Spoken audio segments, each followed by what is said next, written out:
यह नज़ारा देखकर यह सच में लगता है कि मानवता सच में शर्मसार हो गई है। जय श्री महाकाल दोस्तों। अभी फ़िलहाल केदारनाथ बद्रीनाथ के कपाट खुले हैं और भक्तों का जाना वहां पर बिल्कुल ऐसा हो गया है जैसे आज के बाद वहां पे दर्शन ही नहीं होंगे। इसके अलावा आप देश के किसी भी प्रसिद्ध मंदिर की वीडियो उठाकर देखेंगे, आपको यही नज़ारा देखने को मिलेगा। चाहे वो अयोध्या हो, चाहे वो मथुरा वृंदावन हो, प्रेम मंदिर हो, चाहे वो राजस्थान का खाटू श्याम मंदिर हो, चाहे सांवरा सेठ मंदिर हो, चाहे हमारे उज्जैन का महाकालेश्वर या ओमकारेश्वर मंदिर हो। ये सभी स्थान बहुत बहुत चैतन्य हैं। मैं मानता हूँ इनका बहुत महत्व भी है, इनमें दर्शन करने का बहुत ज़्यादा महत्व है। लेकिन स्थिति देखिए आप, लोगों की इतनी भीड़, जैसे ये दर्शन फिर कभी मिलेंगे ही नहीं, जैसे प्रभु वहाँ से हट जाएंगे, जैसे ये मंदिर कल नहीं रहेंगे। इतनी भीड़ क्यों? मतलब ऐसा क्या है जो आप अपने आप को परेशान करते हुए, लोगों को परेशान करते हुए वहाँ धक्का मुक्की कर रहे हो, लाइन में लगे हो घंटों तक, उसके बाद आपको चंद कुछ सेकंड के भी दर्शन नहीं हो पाते सही से। मारपीट करना, झगड़ा होना, रहने की व्यवस्था नहीं, खड़े रहने की व्यवस्था नहीं, पीने की व्यवस्था नहीं, यहाँ तक कि आपको प्यास बुझाने का पानी और पेट भर खाना भी नहीं मिल पा रहा है इन जगहों पर। ऊपर से जो बच्चे लेकर जा रहे हैं ऐसी स्थिति में इन मंदिरों में, सच में उनके साथ कितना कुछ झेलना पड़ रहा होगा उनको। मैं ये सोच के भी बहुत दुखी हो रहा हूँ। प्रशासन की क्या व्यवस्थाएं वो तो हम देख ही रहे हैं, लेकिन केवल शिकायत प्रशासन से भी करना सही नहीं है।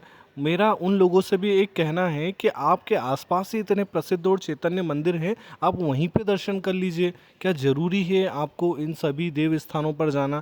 मतलब मैं मानता हूँ कि चार धाम का अपना एक महत्व है, 12 ज्योतिर्लिंग का अपना एक महत्व है, 51 शक्तिपीठ है माँ भगवती के, उनका भी अपना महत्व है, क्योंकि ये प्रसिद्ध है, सबसे प्राचीन है, इनकी अपनी कहानियाँ हैं और इनमें दर्शन करने से हो सकता है आपको बहुत लाभ मिले, ईश्वर की कृपा हो जाए।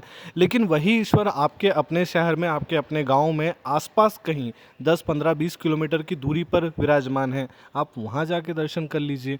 मतलब मैं अपने खुद के बारे में बताऊं तो मैं भी इन स्थानों पर दर्शन करने के लिए बहुत कोशिश कर रहा था, लेकिन पिछले 6, 7, 8 महीने से मैं केवल अपने शहर के मंदिरों में ही दर्शन कर रहा हूँ। इतने शांति और सुकून से इतने प्राचीन मंदिरों के दर्शन कर रहा हूँ कि क्या ही बताऊँ। और वही दर्शन मैं आपको भी करवा रहा हूँ और यही बताना चाहता हूँ कि हमारे शहर में, हमारे आसपास बहुत प्राचीन मंदिर हैं, हजारों सालों पुराने हैं, सतयुग के समय के भी देवस्थान हमारे आसपास मौजूद हैं। तो हम वहीं पे दर्शन कर लें जहाँ पर कोई नहीं जाता, कोई एक लोटा जल चढ़ाने वाला भी नहीं है भगवान शिव के शिवलिंग पर। तो अच्छा है ना, उस स्थान पर जाएं।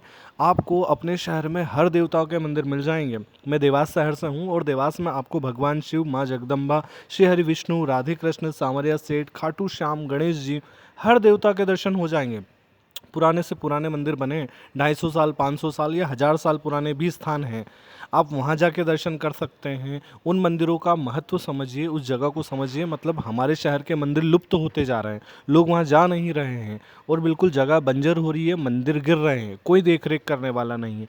लेकिन हम जाएंगे केदारनाथ और बद्रीनाथ, परिवार को लेके, बच्चों को लेके हम जाएंगे मथुरा में, हमको भगवान श्री कृष्ण के दर्शन मिलेंगे तो भैया वहीं मिलेंगे, वहीं धक्का मुक्की हम करेंगे। वहाँ के लोग वैसे भी कॉरिडोर बनने नहीं दे रहे हैं, वहाँ के लोग वैसे भी वीआईपी दर्शन करवा रहे हैं पैसे लेके। आपको इस समस्या, इससे भी दिक्कत है कि वीआईपी दर्शन हो रहे हैं, आपको इससे भी दिक्कत है कि दर्शन हो नहीं पा रहे हैं, हमको भीड़ में बहुत परेशान हो रहा है, लेकिन हमको जाना भी वहीं पर। क्यों जाना है? मत जाओ, नहीं जाना हमको। अपने शहर के ही मंदिरों में दर्शन करो यार, बहुत मंदिर है अपने पास। मैं मालवांचल क्षेत्र से हूँ और मालवा में इतने मंदिर हैं कि अगर आप दर्शन करो ना, रेगुलर हर दिन एक मंदिर के भी आप दर्शन करो तो भी आपको साल भर लग जाएगा। 365 मंदिर तो आपको वैसे ही मिल जाएंगे। तो मेरा निवेदन है कि अपने आसपास के मंदिरों के दर्शन कीजिए। अगर आप उज्जैन जाते हैं तो महाकाल में ज़्यादा भीड़ लगती है, तो महाकाल के अलावा भी और भी कई सारे मंदिर आपको देखने को मिलेंगे उज्जैन में, और जो कि प्राचीन हैं, तो उनमें जाके दर्शन कर लीजिए, वहाँ माथा टेक लीजिए। वहाँ भी वही शिव है, वही शिव है। और वहाँ सच में हो सकता है आपको अकेले देखकर भगवान और ज़्यादा खुश हो जाए, आपको मौका मिल जाए वहाँ पे एक लोटा जल चढ़ाने का, फूल खुद से चढ़ाने का मौका मिलेगा आपको वहाँ पर, प्रभु को खुद से आप आरती कर सकते हो। तो मेरा निवेदन है, उन मंदिरों में जाइए जो छोटे छोटे मंदिर हैं, जहाँ पर भीड़ नहीं है, जहाँ पर लोग नहीं जाते, वहाँ भी वही ईश्वर बसता है, यहाँ भी वही ईश्वर बसता है। और कोशिश कीजिए कि अपने ही शहर के, अपने ही गाँव के, अपने ही आसपास के मंदिरों में दर्शन करें जो प्राचीन भी है और सिद्ध भी है। तो आपको इन सारी परेशानियों से बचने का मौका भी मिल जाएगा और आप अपने ईश्वर के पास भी रहेंगे। बाकी रहा वीआईपी कल्चर दर्शन करने का, तो सच में ये बहुत गलत चीज़ है। अभी तो जैसे बॉलीवुड सितारों को और कुछ नहीं दिख रहा है, केवल उज्जैन के बाबा महाकाल ही दिख रहे होंगे। हर दूसरे तीसरे दिन कोई ना कोई स्टार आता है और उसके आते ही 1 घंटा, 1.5 घंटा, 2 घंटा सच में इतनी गड़बड़ व्यवस्था हो जाती है कि आम व्यक्ति के लिए बहुत समस्या हो जाती है, उसको दर्शन ही नहीं हो पाते। हालांकि वो 200 फीट दूर से दर्शन करता है, वो भी नहीं मिल पाते हैं। तो ये सारी चीज़ें हो रही हैं, तो इनसे बचने के लिए आप सभी से निवेदन है कि महाकाल राजा के शिखर दर्शन कीजिए।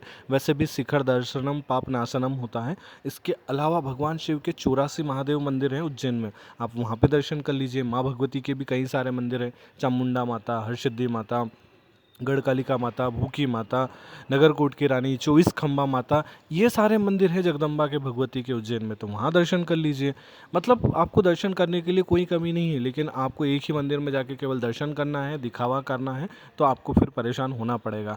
रही बात प्रशासन की, तो प्रशासन से आप ज़्यादा उम्मीद मत कीजिए। आप सोच रहे हैं कि प्रशासन आपको पूरी सुविधा देगा, नहीं देगा, क्योंकि उज्जैन महाकालेश्वर में भस्मा आरती में टिकट लगती थी, ठीक है, लेकिन अब शाम के समय आप जा रहे हैं, शाम की आरती में अगर आप पहुँच रहे हैं तो भी आपको टिकट के पैसे देने पड़ेंगे। मतलब भगवान के दर्शन अब पैसे देकर हो रहे हैं।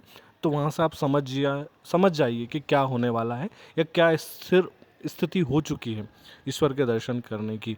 तो आप जहाँ भगवान को पूजेंगे, वहीं श्रद्धा से आप पूजेंगे, मानेंगे, तो उसी मूर्ति में प्रभु आपको दिखाई देंगे और वो खुश भी होंगे, वो आपसे प्रसन्न भी होंगे। तो आप अपने ही शहर के उन छोटे छोटे मंदिरों के दर्शन कीजिए जिनकी दर्शन अभी तक आपने नहीं किए हुए हैं। ये है मेरे विचार। अगर आपको सही लगता है, कुछ गलत लगता है, तो मुझे कमेंट में ज़रूर बताइएगा और मेरे शहर के और आसपास के दर्शन करने के लिए मेरे साथ बने रहिएगा। जय श्री महाकाल।